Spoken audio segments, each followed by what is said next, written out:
dikali 100%. Ya tinggal kita coret 20, coret 20, ini coret 1, coret 1. Jadi berapa? 15 dibagi 10. Berarti berapa? 15 bagi 10. 1,5%. Tadi yang jawab udah pada bener tuh 1,5. Maksudnya angkanya 15 gitu ya. Tapi untuk koma-komaannya nih gitu. Oke? Jadi yang bener tuh 1,5%. Oke, ada yang ditanyain?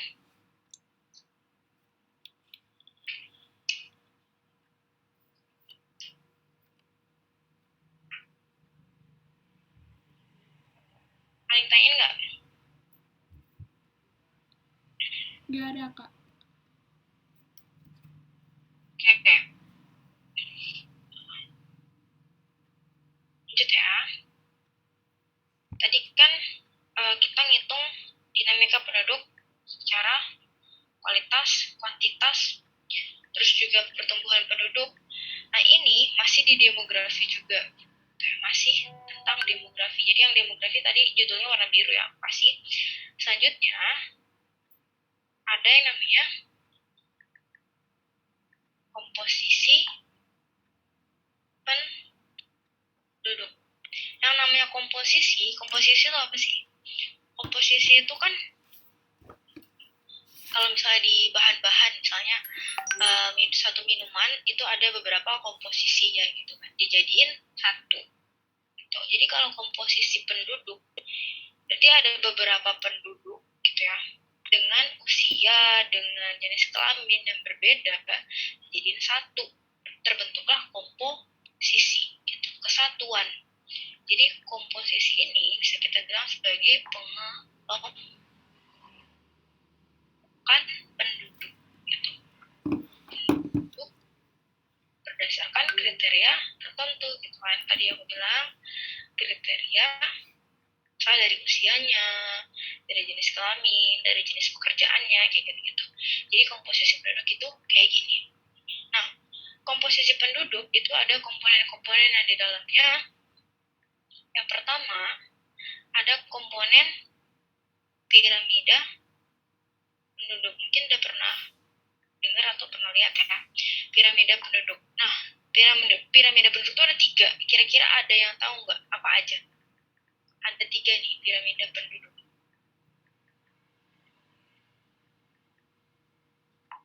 Satu, piramida Ekspansif.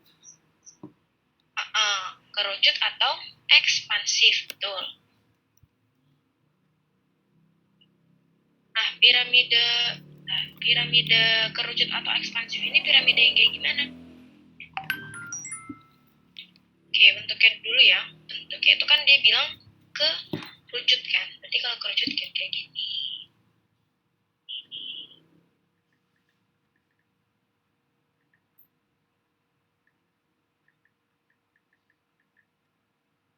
Oke, good. Ada stasioner juga di selanjutnya.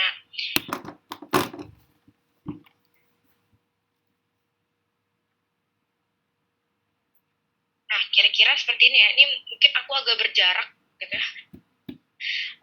Oke, kalau misalnya biar deket deh.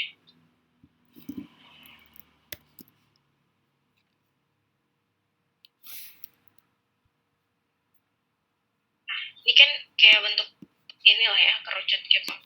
Jadi ini kira-kira bentuknya seperti ini. Semakin lama ke atas itu semakin kecil gitu ya, garisnya semakin pendek. Nah, ini menandakan apa? Kalau piramida kerucut atau ekspansif, ini menandakan usia mudanya lebih banyak daripada penduduk usia tua. Gitu. Nah, ini itu berdasarkan umurnya. Gitu. Jadi, yang bawah ini tingkat kelahirannya. Semakin ke atas itu usia yang sudah lansia gitu. Jadi penduduk yang di bawah ini kan besar nih, lantainya itu besar. Artinya yang lahir usia mudanya itu lebih besar daripada usia tua nih. Dan semakin lama semakin kecil. Untuk yang warna biru ini laki-laki, untuk yang warna merah ini perempuan. Gitu. Jadi semakin ke atas semakin mengerucut. Jadi usia mudanya tuh lebih banyak di bawah ya. Semakin ke atas semakin kecil, usia tuanya lebih sedikit daripada usia mudanya. Oke. Nah, negara mana nih yang kira-kira punya piramida kerucut atau ekspansif? Jadi kebanyakan usia mudanya gitu. Jadi tingkat kelahirannya tuh tinggi. Negara mana nih? Jadi bisa note di sini tingkat kelahiran tinggi atau pertumbuhan pesat gitu ya. Kira-kira negara mana nih yang kayak gini? Good, Indonesia. Contohnya Indonesia. Indonesia itu kan ini ya, kayak gitu apa namanya? Negaranya tingkat kelahirannya tuh tinggi gitu, natalitasnya tuh tinggi. Ada juga yang padat penduduk, India gitu ya. Contohnya ya, untuk contoh negaranya. Selanjutnya ada juga tadi piramida stasioner atau juga biasa disebut dengan granat karena bentuknya hampir seperti granat katanya. Nah kalau nanti gambarku nggak mirip granat, maafin ya karena nggak bisa gambar. Contohnya gini gambarnya, ini sama ya, dia tingginya atas ke bawah tuh hampir sama gitu. Jadi jarang yang beda gitu ya.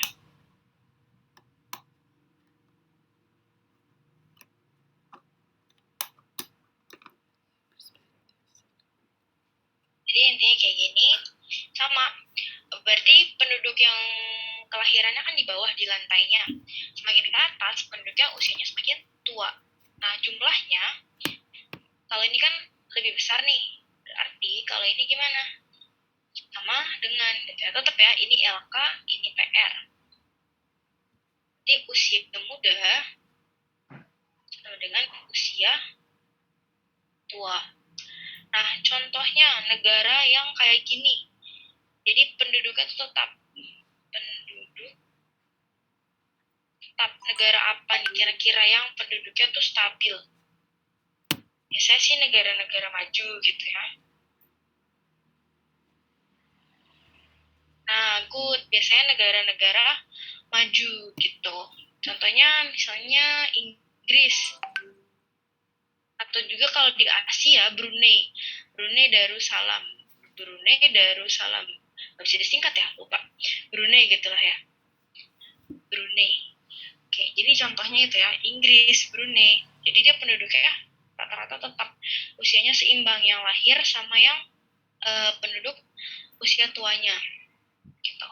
Oke, sampai sini ada yang ditanyain. Ada satu lagi, piramida penduduk.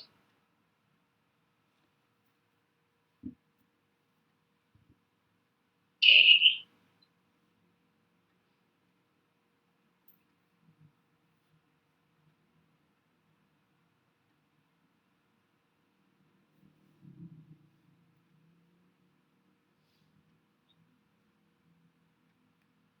Selanjutnya, ya, tadi ada stasioner atau granat, kerucut atau ekspansif. Yang terakhir ada piramida batu nisan atau konstruktif. Nah, itu mungkin kayak batu nisan ya, makanya disebut piramida batu nisan.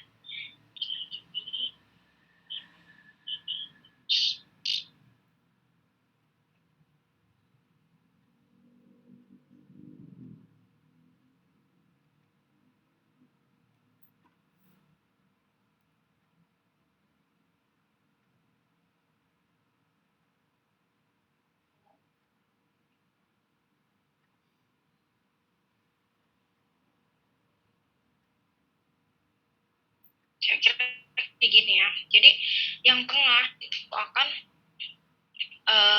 sedikit membesar, nanti ke atas makin kecil lagi gitu. Nah di sini dia artinya usia mudanya tuh kurang dari usia tua atau usia produktifnya nih.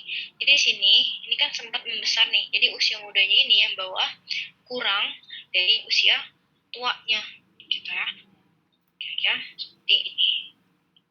Nah, contohnya, berarti ini kan usia sekitar segini, atau enggak jangan usia tua banget deh, usia produktif gitu ya. Usia produktif. Usia produktif itu usia berapa? 15 sampai 64 tahun. Produktif itu artinya dia masih mampu bekerja, masih mampu mengerjakan sesuatu sendiri gitu lah ya. Intinya dia mampu bertanggung jawab terhadap dirinya sendiri, produktif gitu. Nah, kalau kayak gini biasanya negara dengan apa nih? Angka harapan hidup yang disertai dengan perlambatan dari pertumbuhan penduduknya. Karena kan usia mudanya itu semakin kecil. Nah, sedangkan usia produktifnya lebih besar. Nanti semakin tua, semakin kecil lagi. Nah, yang lahir ini dikit kan, gitu. Jadi ada perlambatan. Biasanya ini negara-negara yang apa ya, orang-orangnya tuh jarang mau punya anak gitu. Biasanya jarang mau berkeluarga. Jadi mereka lebih mentingin karir kayak gitu. Oke. Jadi aku notes di sini ada perlambatan pertumbuhan penduduk. Misalnya negara-negara maju juga yang dia tuh rakyat-rakyatnya jarang mau menikah, jarang mau berkeluarga. Bahkan pemerintahnya itu ada ya satu negara, Jepang gitu ya, dia mau kasih tunjangan gitu pada anak-anaknya, mau kasih uang bagi orang yang mau menikah gitu, karena orang sana jarang ada yang mau menikah gitu. Makanya populasinya tuh semakin berkurang di negara sana, contohnya ada di Jepang, apalagi Singapura, Swiss juga gitu. Oke, ada yang ditanyain?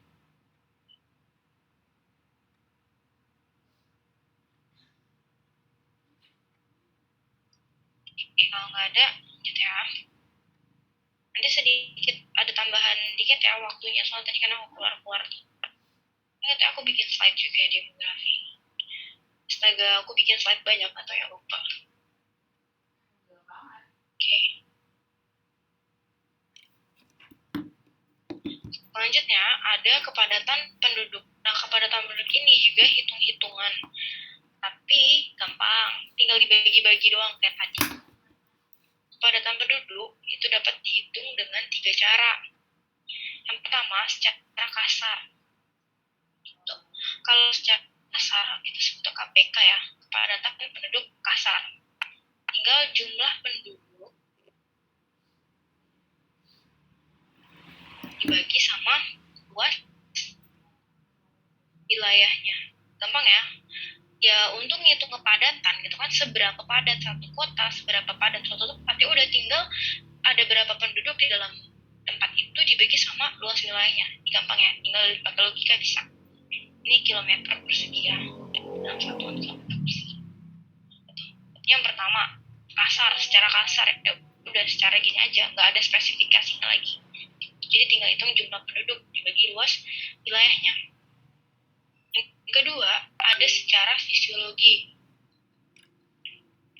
Kalau fisiologi berarti fisiknya, fisik dari lahannya. Kita sebut sebagai KPF, kepadatan penduduk fisiologi. Untuk menghitungnya, jumlah penduduk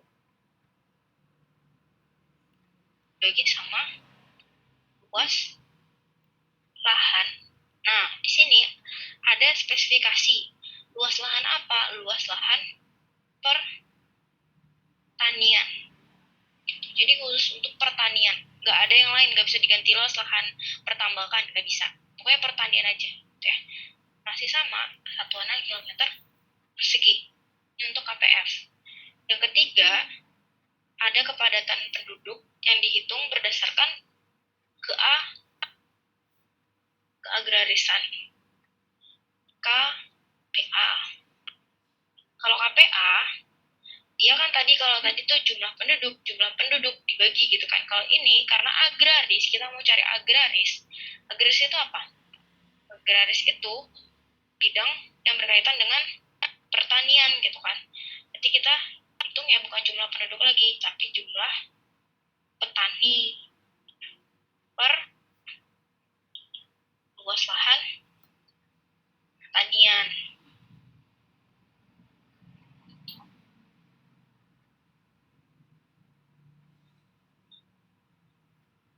Kilometer enggak. Nih, ada pertanyaan enggak?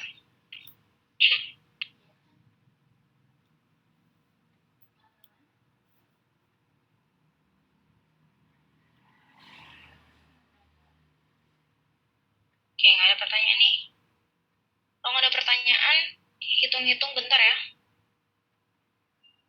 Oke, contohnya aku kasih soal ya. Contoh soal. Misalnya, di suatu kecamatan atau wilayah gitu punya luas, misalnya luas kecamatan 160 km persegi. Terus ada luas pertaniannya, luas lahan ya, luas lahan pertanian 120 deh, 120 km persegi. Terus jumlah penduduknya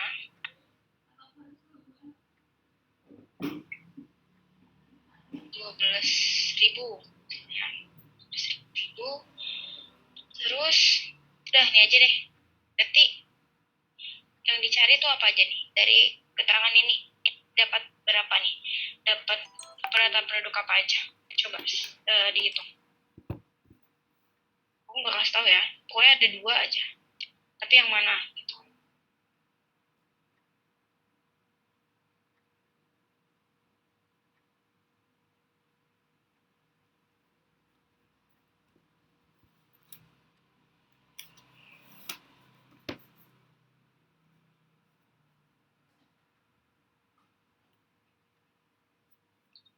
Oke, KPK, KPF. Sekarang coba dihitung. Berarti nih kita cari KPK sama KPF. Coba KPK-nya gimana, KPF-nya gimana? Gampang.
Oke, ada lagi yang mau jawab?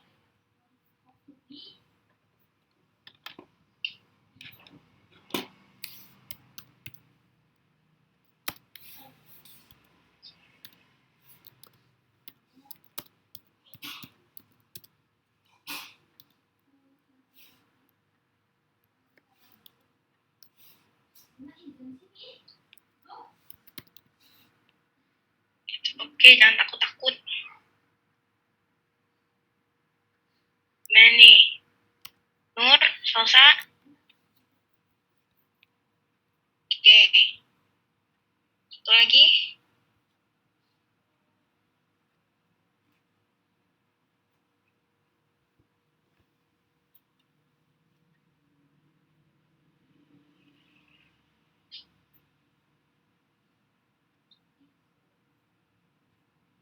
Oke, gimana nih? Mau jawab nggak nih? Satu lagi.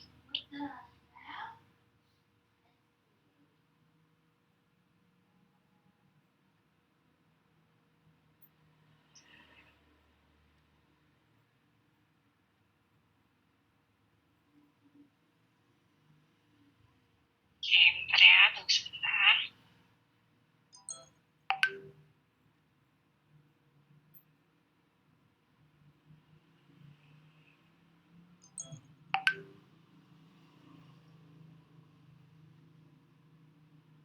Oke, bahas aja ya. Nanti cari KPK-nya, lalu tinggal jumlah penduduk. Jumlah penduduknya berapa? 12.000 gitu kan, dibagi sama luas wilayah. Luas wilayah yang biasa ya, berarti luas kecamatannya 160. Ini tinggal dibagi berapa nih? 12.200 dibagi 16. Tadi ada yang benar ya, 7, 5. Terus KPF sama 12.000 dibagi sama, kalau KPF kan pakai luas lahan pertanian 120, coret-coret 1.200 berarti 100. Di KPK-nya 75, KPF-nya 100 meter per sorry. Oke. Ada yang ditanyain?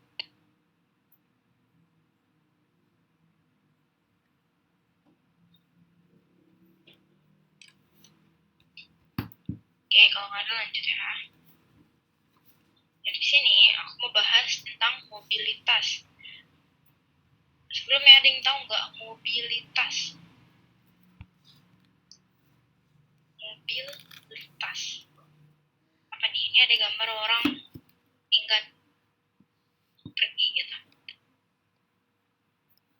Good. Perpindahan. Ini kenapa semuanya pada direct message ya? Kenapa pada direct semuanya? Perpindahan penduduk. Malu-malu ya? Karena ada Nurul kali. Nurul malu ya sama Nurul ya? Nurul cewek kok.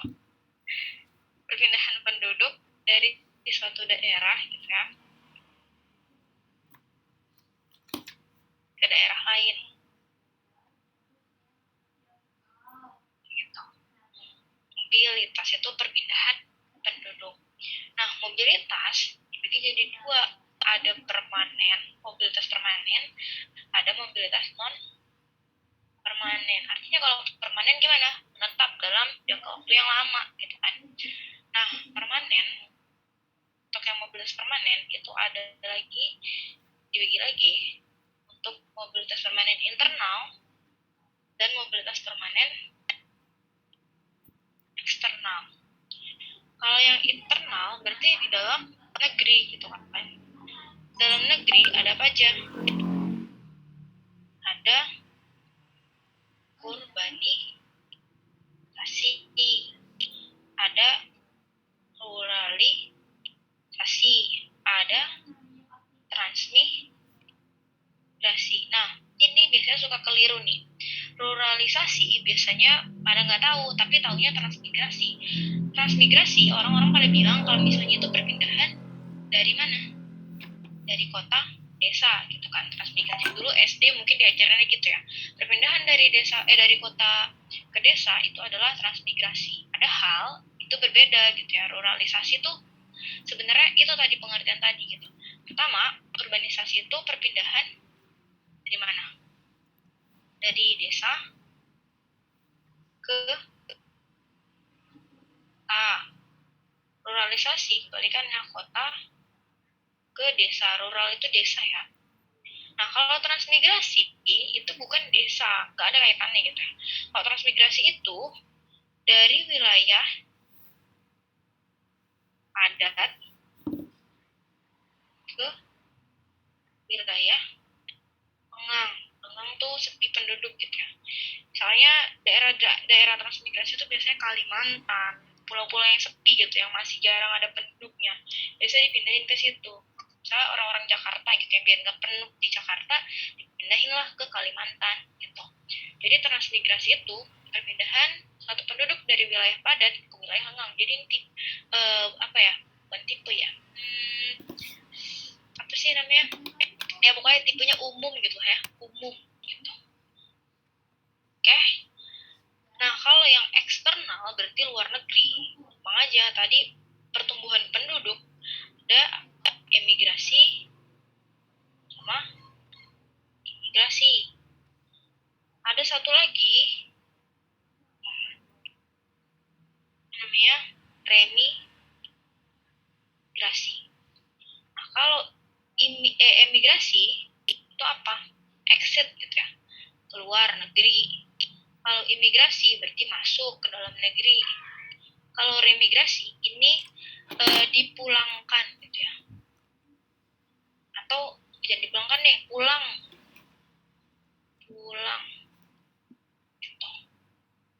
Biasanya kalau remigrasi ini misalnya untuk apa ya? Aku pernah baca satu artikel gitu, ada istri dari penjahat perang gitu ya, penjahat perang misalnya dari kayak sekarang lagi hits Taliban gitu, Taliban.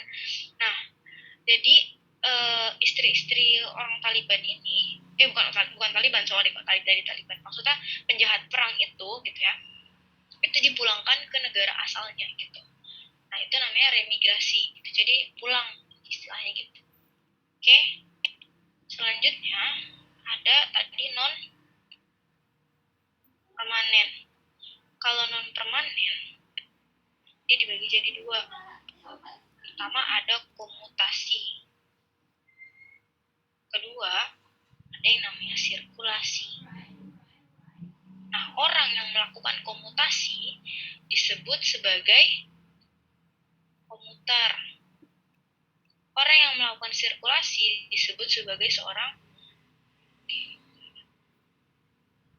sirkuler. Gitu. Nah, makanya kalau misalnya naik kereta mungkin ya, kereta api tuh tulisannya komuter line gitu ya. Komuter line. Nah, ini diambil dari kata ini nih, komuter. Karena kalau komuter itu sifatnya menginap. Jadi kenapa kereta pakai nama itu? Mungkin karena yaitu orang-orang misalnya dari daerah misalnya daerahku ya, Jakarta. Nah, orang-orang yang kerja di Jakarta itu pada naik komuter lain gitu kan, misalnya dari daerah Lebak Banten, dari daerah lagi ya Parung, dari daerah Duku Panjang gitu ya, daerah-daerah sana itu kan kerja di Jakarta. Nah, ya komuter lain, makanya kenapa namanya komuter lain, karena itu kemarin juga di pembahasan apa namanya, tata wilayah kota ya atau apa ya, tata wilayah kota kan, itu kan ada komuter kan, daerah komuter gitu.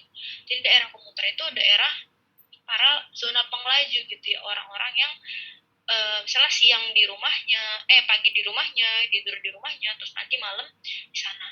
Tapi kalau di sini komuter itu artinya dia menginap.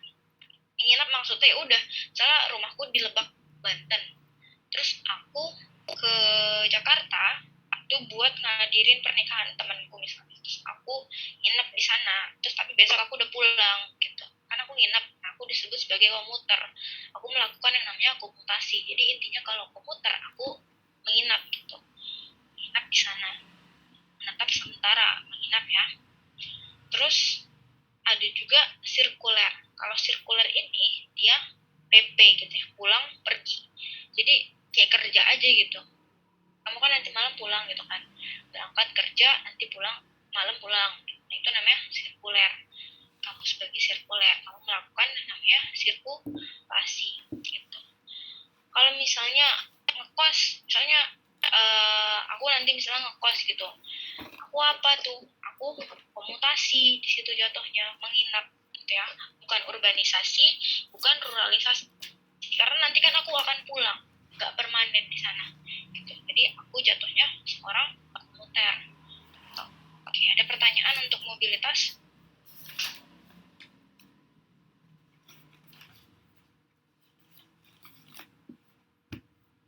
Oke, kalau nggak ada, selanjutnya ada masalah kependudukan. Ini gampang aja ya, cuma trivia dikit. Kalau masalah kependudukan, pastinya apa? Misalnya jumlah penduduknya membludak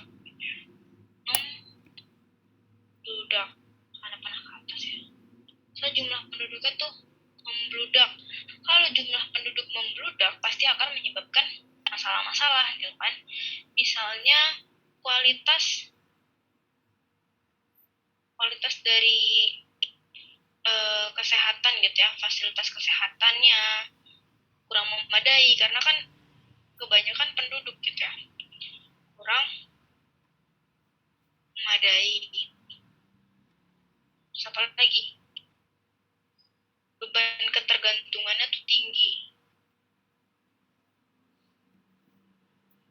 Beban ketergantungan tinggi.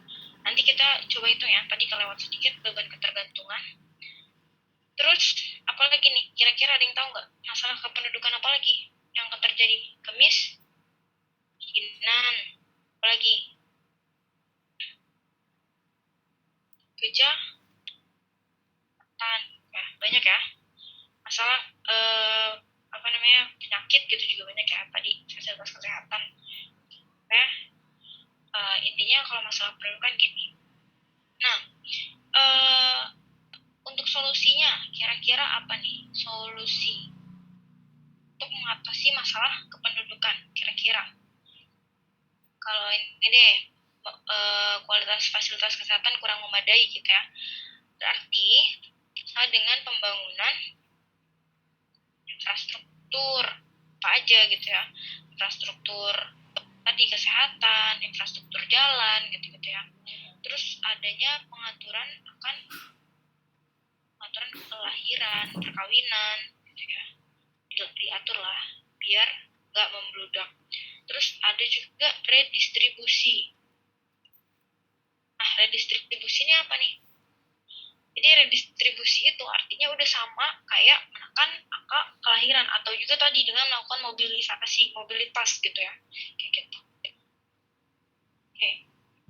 Ada pertanyaan sampai sini?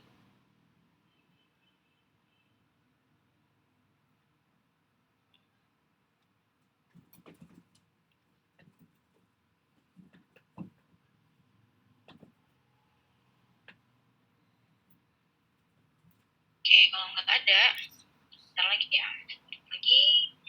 Tadi kita balik sebentar ke sini, bentar ya.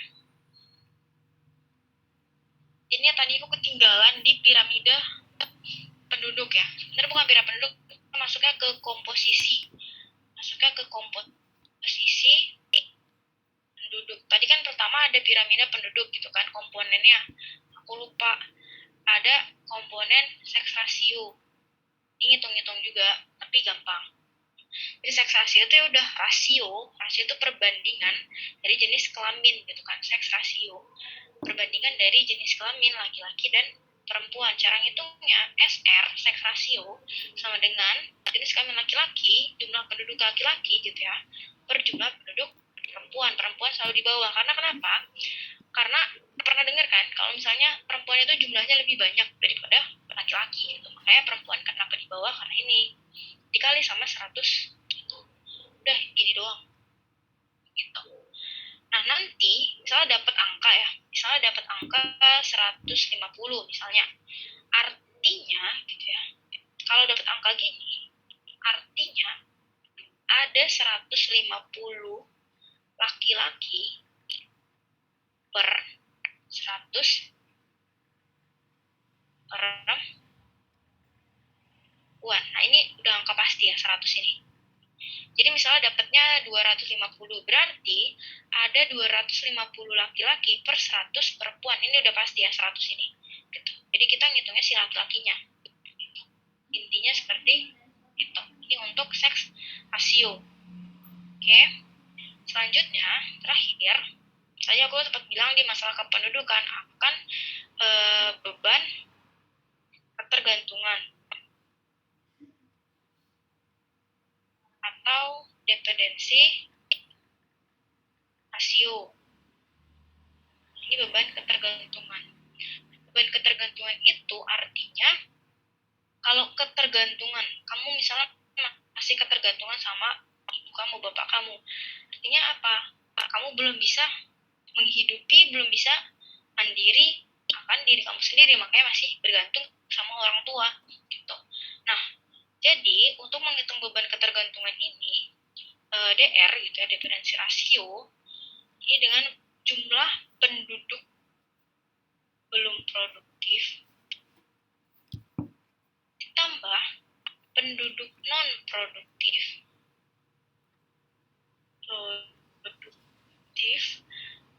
dibagi sama pastinya penduduk yang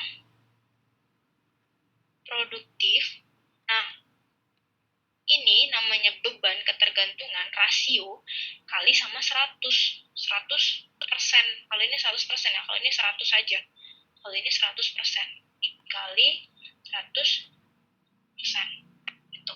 Nah, bedanya apa? Belum produktif dan non produktif. Kira-kira ada yang tahu nggak? Bedanya belum produktif sini ya. Belum produktif. Ini umur berapa? Sama non produktif. Tahu nggak? Satu lagi di sini produktif.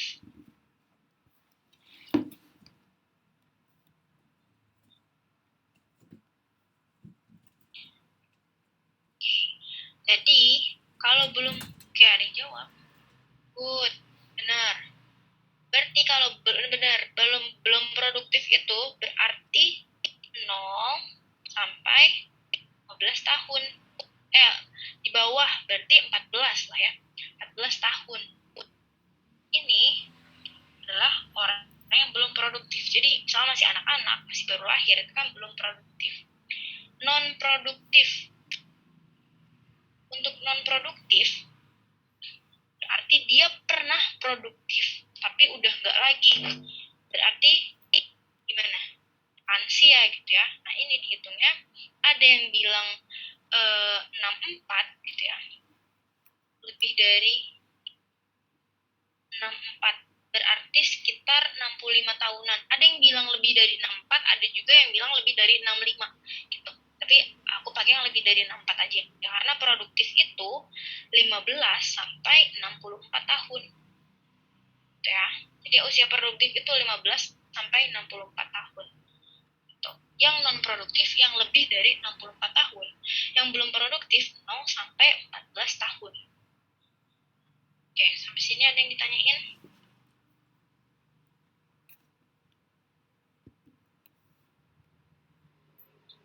Kalau nggak ada, materi antroposfer sampai sini.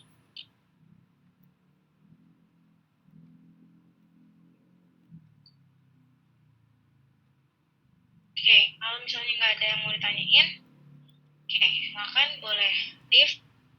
Kalau misalnya masih mau ada yang ditanyain atau misalnya malu mau tanya, udah tunggu yang lain live dulu baru nanti tanya ke aku. Oke. Mana?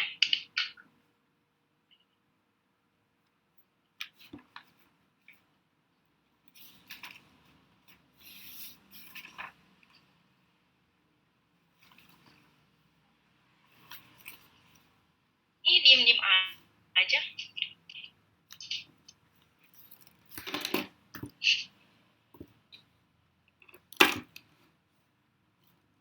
Halo?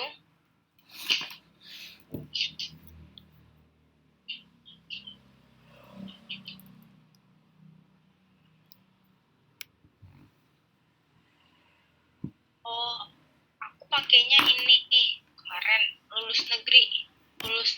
Ada lulus negeri. Pusat Latsol. Tapi itu bayar sih kalau mau kayak unlimited gitu loh. Kamu bisa ngerjain satu hari itu banyak soal. Kalau unlimited ya bayar. Harganya berapa ya kalau unlimited? 20 ribuan lah. Kayak dia pakai kayak koin gitu sih. 20 ribuan atau juga ada yang 9 ribu, kayak 9 ribu tuh seminggu deh. Itu menurutku worth it. Terus dia bisa gratis cuma kalau gratis dibatasin gitu, satu hari cuma 20 soal. Satu hari cuma 20 soal. Nah, aku kan pakainya gratis gitu kan, gratisan. Jadinya aku bikin banyak akun. Jadi biar bisa lebih dari 20 gitu. Jadi satu akun pokoknya satu hari itu cuma bisa 20 kalau gratis. Kalau nggak gratis bisa. Kalau unlimited bayar. Itu oke, ini kalau ada yang mau live nggak apa kok. Kalau mau dengerin juga apa-apa. kenapa worth it, karena dia per bab gitu loh, per bab bahasnya, terus soalnya juga hot gitu, soalnya nggak yang ecek-ecek gitu loh, soalnya bagus deh pokoknya. Terus yang paling seru sih di situ ada rank boardnya gitu, ada rankingnya gitu, jadi paling seru gitu sih, kayak lihat kita di mana gitu. Lulus negeri ya, ini nih, bentar. Lulus negeri itu. Kalau yang lain, soal lain aku palingan kalau dapat dari apa ya, G-Drive gitu, tapi aku jarang sih cari-cari G-Drive, soalnya males jadi malahan cari-cari gitu doang, nggak dikerjain, makanya mendingan langsung live di website gitu. Kalau ngeprint biasanya dari Zenius, palingan soal-soal UTBK tahun lalu Zenius, apalagi ya, udah sih itu doang.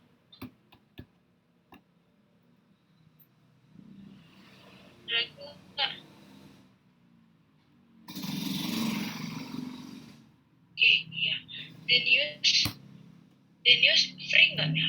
Zenius tuh kemarin pas yang corona awal-awal 2020 tuh ituan kayak dia gratis gitu, maksudnya dia free, benar-benar free semuanya gratis. Tapi karena aku sih langganan, aku dari kelas 11 waktu emang Zenius kan, jadi masih ada. Jadi ya udah. Tapi kayaknya ada yang Zenius tuh aneh loh, ada video yang gratis, ada yang dikunci gitu, dan gratisnya kadang-kadang nggak tanggung-tanggung, kayak satu bab gitu. Jadi coba lihat-lihat aja gitu Zenius, kadang-kadang ada yang gratis tapi ada juga yang dikunci gitu. Lihat aja.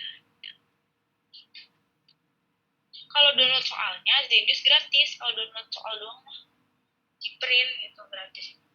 Ngerjain soal juga gratis, cuma kalau gratisan ngerjain soalnya cuma dapat kunci jawabannya, nggak dapat pembahasannya gitu, nggak dapat videonya. Tapi kadang-kadang Zenius sama yang lainnya, kaji tempat lain, itu kadang-kadang suka beda gitu, beda banget.